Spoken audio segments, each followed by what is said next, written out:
this was a good cause from your perspective of dealing with your constituency, but this was supposed to be a show of force and unity, and you weren't there. Explain it.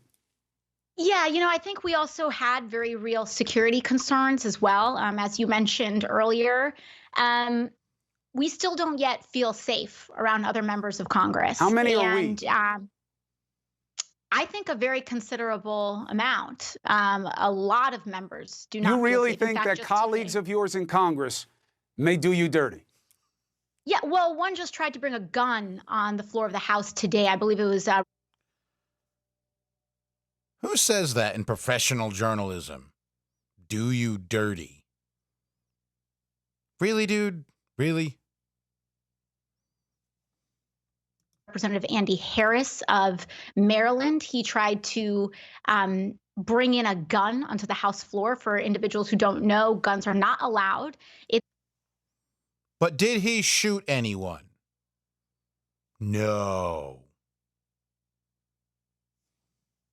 District of Columbia, and certainly the House floor is there are separate House rules that prohibit the bringing in of firearms. Now, these are rules that date back to the Civil War, and these are individuals that are trying to sneak firearms either illegally or in direct violation of House rules. Why does a member of Congress need to sneak a gun onto the House floor? Do you think they're bringing it in there because they want to protect all of you from, insurrectionists like we saw a couple of weeks ago? Or do you think there really is a chance that you may be the enemy?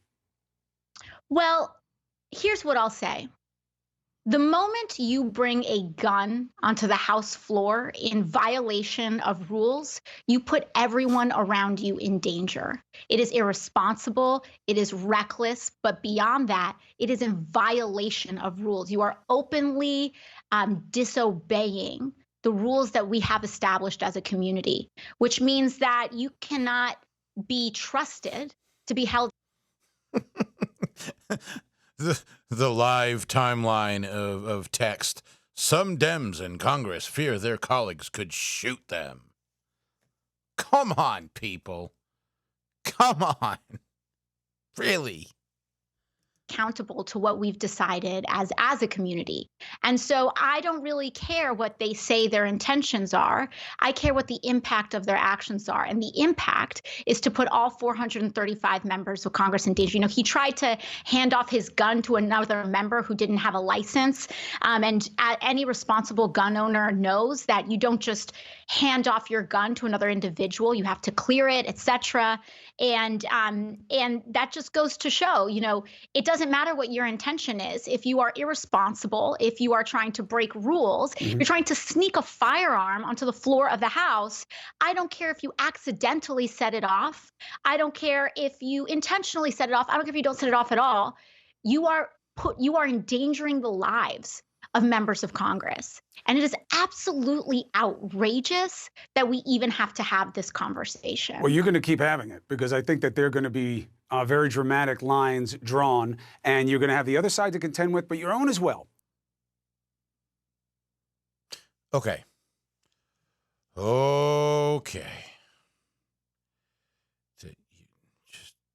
Jeez.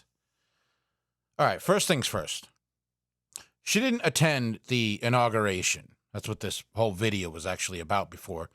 She went off on some tirade about one congressman taking a gun. Okay, sure, rules. Broke the rules. Sure.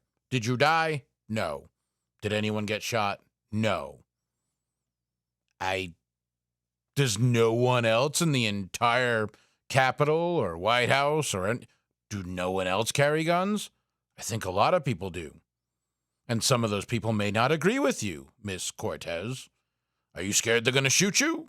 Are you scared a Secret Service agent who doesn't agree with you is going to shoot you? No. Why? Because they're allowed? I don't think your common sense is kicking in just yet. But to get back to the point, inauguration. She skips the inauguration for safety concerns. Okay. Maybe I can understand that. Previous safety measures in the Capitol were obviously not good enough. We've established that. But at the inauguration, between the thousands of National Guard, Secret Service, DC Police, and everyone else, you still didn't feel safe. Even behind the nice walls all you lovely Democrats put up, which is a dramatic piece of irony, you didn't feel safe. But, and I'm going to go back to this headline. It's a good call. Shut up. Where is it? All right, put this back up. So, what doesn't get talked about this entire time is the headline. Representative Ocasio-Cortez spent Inauguration Day at union strike. A union strike. You were missing the inauguration of the 46th president, a Democratic president, because you didn't feel safe. But you felt safe at a union strike? Am I missing something here? What union was this? The International Association of Build-A-Bear Workers? International Association of Yankee Candle Makers? What union are we talking about? Because I've been to a few union strikes now. One of my own company, we went on strike recently. There was some physicality involved in the strike.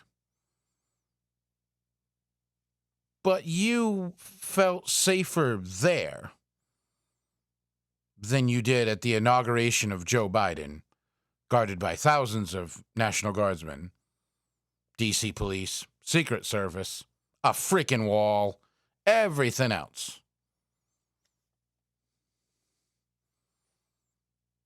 Am I missing something? I don't know. Am I? AOC, am I missing something? I don't know. This woman just loves to go on tirades, I swear to God.